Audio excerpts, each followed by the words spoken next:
Welcome. It's breaking news here on Orange Was Live. I'm Jeff Ketchum. That's Cody Carpentier. We are here to talk about the Longhorns picking up a defensive tackle in the transfer portal in a story that we don't even have all the details yet, but I'm fascinated to hear exactly what they look like. Maryland defensive tackle Levon Johnson, who visited with Texas yesterday, and then earlier today it had been announced that he was signing with North Carolina. Only for a couple of hours ago, apparently he posted on his Instagram stories that he wasn't committed, he wasn't signed, sealed, and delivered yet. And now reports late in what is almost a Friday news dump, the Longhorns have added the young Maryland defensive lineman. Cody, I'm not quite sure how I'm supposed to feel about this. Everybody like, comment, subscribe to the page. We appreciate that. Your initial reaction with beyond just the shock of, wait, I thought he had gone to Bill Belichick in North Carolina. Once you get beyond that part of this, who is Levon Johnson on the 2025 Texas Longhorns?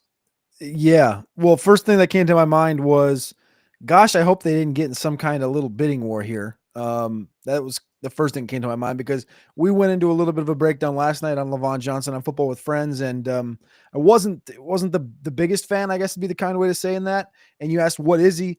He definitely feels somewhere around that Tia Savea area from what we just saw last year, which we didn't get a lot out of him. That Trill Carter conversation, that's kind of where I would classify him on day one. And in the pecking order of the guys they've already got on campus from the first transfer portal, and Travis Shaw and Cole Brevard and Hero Canoe, it makes me a little more worried given, what we heard the last couple of weeks of like, yeah, they might need to go back in and get another D tackle. And this is the direction they go, turning over all the rocks. Like there was a couple of good notes in the war room last night over on orangebloods.com. And it's like, I don't know how to feel, man. This guy's got one sack the last 2 seasons at Maryland. He played behind a guy named Jordan Phillips that I've been watching a lot for the NFL draft. Phillips is like a 6'1", 315, 320-pound nose tackle that, he's a run stuffer. This guy is 20 run stuffs this last year, and he's good, but he's like a 4th or 5th round guy. And this kid really couldn't crack the lineup, really get past him. He was playing more outside in the 5-tech area.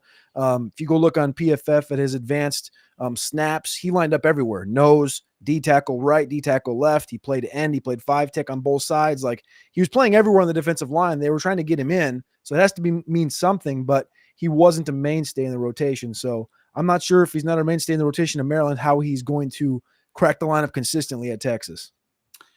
It's an interesting one on 5 million different reasons. Physically, his profile doesn't scream what Texas typically likes. They want big, large humans on both sides of the ball. He's 6'2", 311.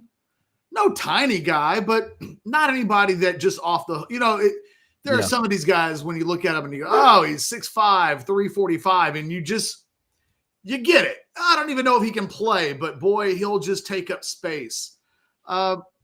He's a young guy, which is he's a little bit of a different profile than we've seen Texas take guys in the past. He's not a grad transfer guy. This will be a multiple year addition in theory. I think you're right. He's probably Trill Carter-ish in that my gut instinct says he plays between 150 and 200 snaps this year and is the 4th, 5th, or 6th defensive tackle in the rotation. I think my instinct is what yours said, which is something tells me that the defensive tackles they brought in from the portal aren't what they hoped they would be. Whether it's one guy, 2 guys, it's just maybe Travis Shaw hasn't been as active and I don't know. Yeah. But nothing about this guy screams we should absolutely bring him in. But the defensive tackle market is so thin right now. Georgia, I mentioned this earlier today. I was on the Georgia Rivals website last night, Cody. I was going to all of the various big dog school websites to get a sense for who's sneaking into the portal that I don't know about that might be really good. For instance, I had no idea that Michigan is looking at a running back named CJ Hester out of UMass. And then if they don't get him, their backup target is John Volker, a kid out of Princeton. So Everybody is shopping at some curious places in this portal, but I'm looking at the Georgia website, and Georgia's bringing in a kid named Joshua Horton that was at Miami that has a profile that reads a little bit like Lavon Johnson's. And then they're bringing in another kid named Cedric Smith out of Alabama A&M, who was a redshirt freshman a year ago. He had like one tackle for loss. Wait a minute. And he's only like 6'4", 280, and I assumed this must be some monster. If Georgia is going to Alabama A&M to look at a guy and bring him in for a visit, interior defensive linemen are just worth their weight in gold. We knew that a year ago. On some level, Texas isn't happy with what they have at the defensive line, and it's not just about numbers. I don't care what Sark says. Yeah. So this is a move that they know doesn't change the dynamics of their season. They didn't win an extra game today, but clearly there's a defensive tackle issue. It makes me think that none of the young guys popped enough that whatever it makes me think, none of it's positive. But in bringing in a guy like Lavon Johnson, I will say this. They thought he was going to North Carolina. I don't know what it took in terms of NIL money. Something made him change his mind, and real determination on the part of Texas to whatever the story ends up being. They ripped this guy away from North Carolina hours after it looked like and according to 24/7, he had signed contractual paperwork. I don't know what that means. It's a unique story, but interesting that I guess I'm almost as interested at the idea that Texas wants this guy this badly as I am in the fact that they got him. I think it probably says a lot more about the nationwide shortage at defensive tackle when you explain it the way you did, talking about Georgia. And like, we're obviously in the Texas ethos, so we really consume like, well, what's Texas need? What does Texas have? What does Texas typically look for? And it takes you to go out and look and say, well, Georgia's also looking at Alabama A&M, and I'm looking at Oklahoma every week, and it's like they're looking at all these, Arkansas Pine Bluffs and all these different. It's like that just tells you where the market's at, I think, in totality. So when you look at the advanced stuff on Lavon Johnson, even a little bit further in, and you compare it to the two Texas guys this last year, he had 100 less snaps than Bill Norton. And he's a little bit better as an overall run defender, a little bit better as a pass rusher than Bill Norton was. And he had 70 more snaps than Alex January. So maybe he gets up to a Bill Norton level, but it feels like projection there. I said this last night in the post he put, the Instagram story he posted on last night was when he was at Texas, had Kenny Baker in the background. You could see half of his body. And it's, I don't want to say I'm like there yet, but I'm starting to get closer to being there with just like, if Kenny Baker sees a guy and he sees some projection there, just kind of starting to a little bit believe in it. Cause I mean, he's starting to get his stripes, right? He was in the NFL. He was able to go and help get Justice Terry and things like this. Like, I'm starting to believe more and more in Kenny Baker. So if he sees something there, I don't want to say I'm quite to the level of like Kyle Flood. If Flood likes him, I like him, type of a thing, right? Don't think I'm quite there with Kenny Baker, but if he sees some projection, I can see it. You turn the tape on, you can see some ability there in the run game. I don't know about the pass rush side of things, but I don't know, man. I don't know. Trying to take the glass half full approach with Lavon Johnson, but more so, I mean, this is now their fourth defensive tackle, right? And in the transfer portal, the first and second phase. And if you look at the NFL draft the last 2 years, 4 dudes that will be drafted in the first 4 rounds of the NFL draft. It's like eventually, and like you said, also one thing on top of that, like you talked about the what's already on campus. So Alex January, Melvin Hills, and Justice Terry, maybe you were expecting something from as far as the non-transfer guys. It's like, well, Justice Terry, what have we heard? He's been banged up throughout the spring so far. Didn't really have much expectation for Sharma or Myron Charles. I think maybe Alex January is the one that, if I take a step back, I sort of expected a little bit more this spring from, and I feel like I haven't heard much of anything about Alex January. I've heard a little bit of January, but I think La'Von Johnson gives Texas 9 defensive tackles. But 3 of those guys are true freshmen, and I don't think any of them are ready to play. Mm-hmm. So if we take La'Von Johnson out, they've got 8. And I think they've got 3 that just aren't ready to play. They're true freshmen. They're here, but I didn't hear anybody say, I've heard guys rave on Justice Terry, but they're talking about him down the road, not right away. I don't think Melvin Hills is a guy.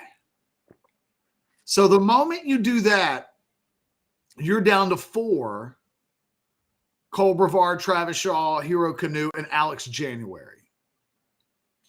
Probably not good enough. I don't know that there's an all SEC guy in that list, or even an all SEC honorable mention guy in that list. Maybe Cole Brevard is that good, and maybe Hero Canoe can be that level of good. But, I can see where from a numbers standpoint, if Hills is just a guy at this point and the freshmen aren't ready, then you're left with 4 guys, none of whom really played a year ago. I just think it says something that La'Von Johnson is the guy. That, somebody put in the portal, Michael Simpson put in the Specs chat that Texas needs to go hard after Murad Watson. If you didn't see this, Cody, Syracuse defensive tackle Murad Watson is in the portal as of today. He was a freshman All-American a year ago, but that doesn't always mean a lot to me. I mean, I've seen some mid players earn freshman All-America honors, and all it does is cause people to think for 3 or 4 years that they're eventually going to be really good, and they end up. Turns out that freshman year is about as good as it ever got. So I never know quite what to think.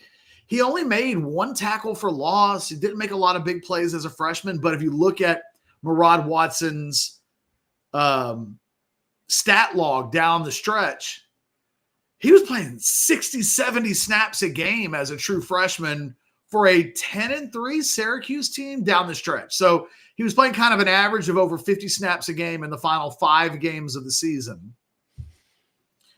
Beggars can't be choosy. And he might be the best defensive tackle in the portal, given the shape of the portal.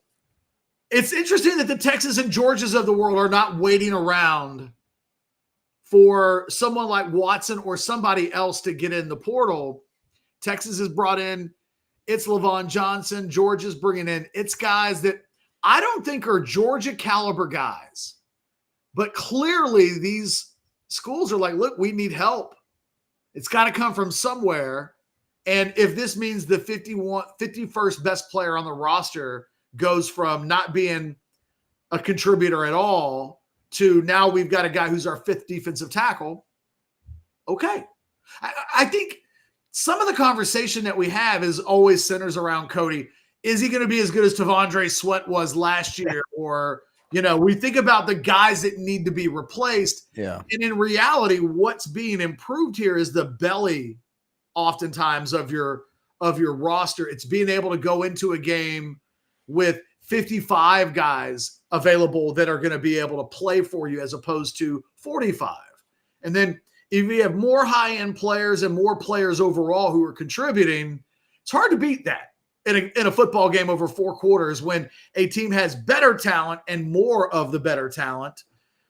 So I don't dislike this move. I just don't know what it adds other than my guess is it gives them for a couple of seasons some defensive tackle depth that they think can turn into something a little bit more than that.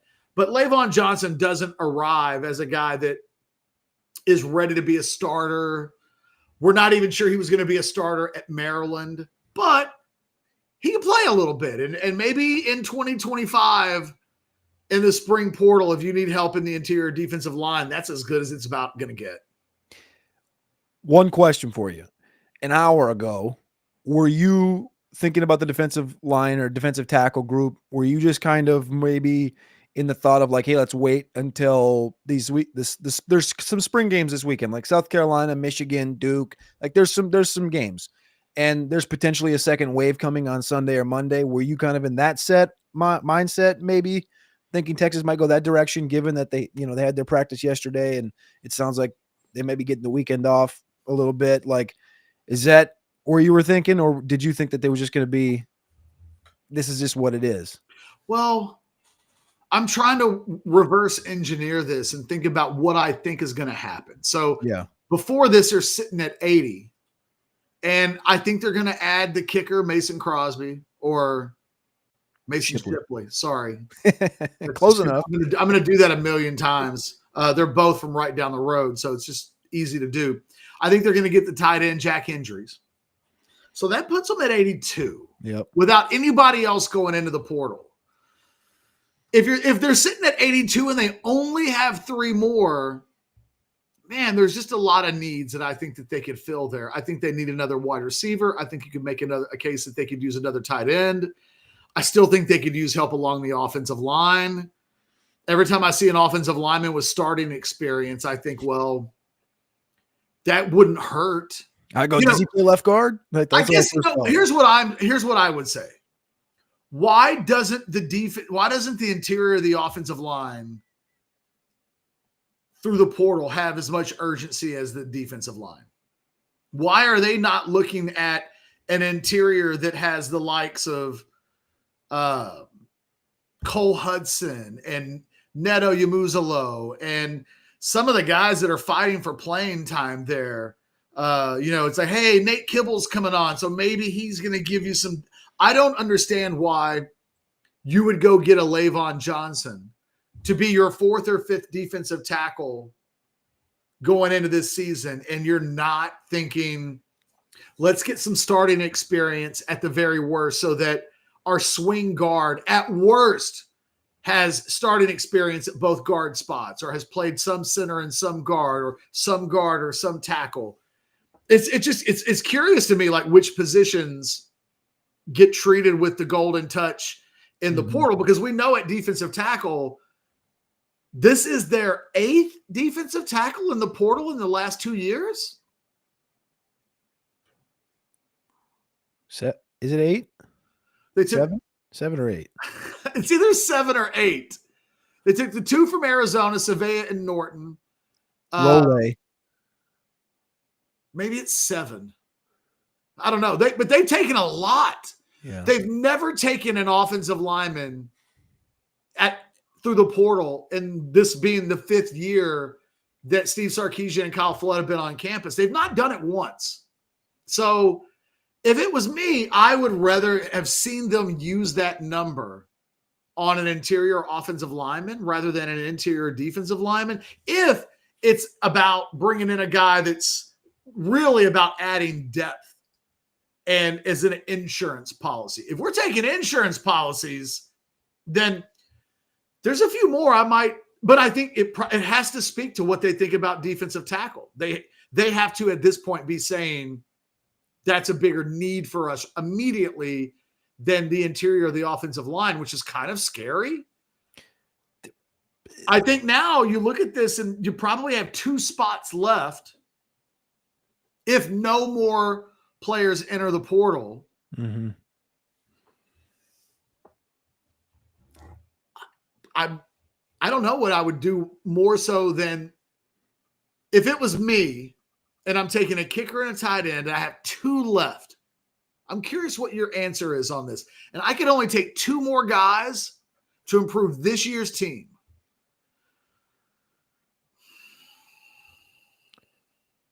Kicker, D-tackle. Well, I already got a kicker and a tight end baked in. Okay, you're baking that in. That gets them to 83 if they take Shipley and injuries. What do they take now? Guard. Like you brought up the offensive line. Like, it's not a secret that they were going after Emmanuel Pregnon in the first portal period. But nobody like Pregnon has entered the portal yet.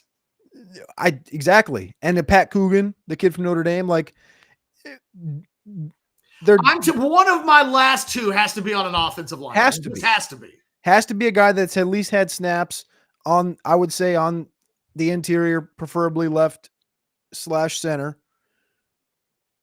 I need a guy that's got position versatility And if you tell me the worst thing he's going to be is your first option off the bench at 2 different positions, perfect. Yeah. Perfect. Because this offensive line is an injury away from everybody going, holy shit, now what do we do? So I probably use one of those as an offensive lineman, and then I question the second tight end thing. I think if you get injuries, I think you're good without a second tight end. I think I have question marks around them going after David Bailey even a little bit, and their thought process at outside linebacker / edge / whatever. That, and then maybe a question mark at corner, depending on how they feel. So that'd be like I think with that last spot, take somebody who's a starter that at least can compete for a starting job regardless of position. Yeah. Because I think you could make a case for all of those positions. But if the numbers are going to dwindle to that extent, then try to find somebody who, there's a world out there where I would dedicate 3 scholarships to special teams. And I don't mean kickers. I mean, there's a kid from BYU that just entered the portal that's an first-team All-America kickoff return guy. I'd have some of that. I'd find the best gunners in America and throw them $200,000 in NIL money and bring, you know what I mean? Like I would want to add elite level pieces and roles where they're specialists in, but I don't know if Texas is going to end up having the luxury of they had that a year ago where they were sitting at about 82. They end up going out and getting the Gardner kid, the running back from SMU, just because they had room. I don't know if that same kind of room is still going to exist, but I think it's interesting that you and I both feel urgency on that offensive line. And I don't know if they feel any, which, it is weird. But Sandman, I've got patience. Don't worry about me. I'm good. Just don't confuse us not doing a Lavon Johnson special where we say he's going to be a starter in I'm honest with you guys. Who's the guy that tells you that he thinks Emmett Mosley's underrated based on the way that people were talking about him? Who's the guy that thinks Jack Injuries is a top 5 player in the portal? I'm down with the struggle. I just don't know that this guy's going to make a massive impact. And I would say I don't know that I've ever been wrong about the portal guys and the impacts that they've made. The guys that have been good have been the guys that we thought could be good. There's never been a guy that I thought, I don't know about him. And then he just surprised us with play that it was like, oh my God, I was so wrong. So we'll see. Any final thoughts, Cody? If this guy can give us 100 to 150 snaps and I don't notice him, I'll be happy. I was about to say, what makes this a win? Is that it? 100 to 150 snaps and you never say his name. So he needs to be Trill Carter-ish. Because I don't feel like I ever said Trill Carter's name, but I know he played 200 snaps on a playoff defense. I'll take that. Okay. Guys, that's the bar. He's going to play. You need him to play a lot. You hope too much that when he plays, you don't notice too much. There you go. We're setting the expectations and parameters for Lavon Johnson exactly where they probably need to be. This has been an Orange Bloods Live edition of Breaking News for Jeff Ketchum and Cody Carpentier. Thanks for watching. Who knows? There may be more of these before the weekend is over. Texas could be at 85 in a couple of days. We'll see. Until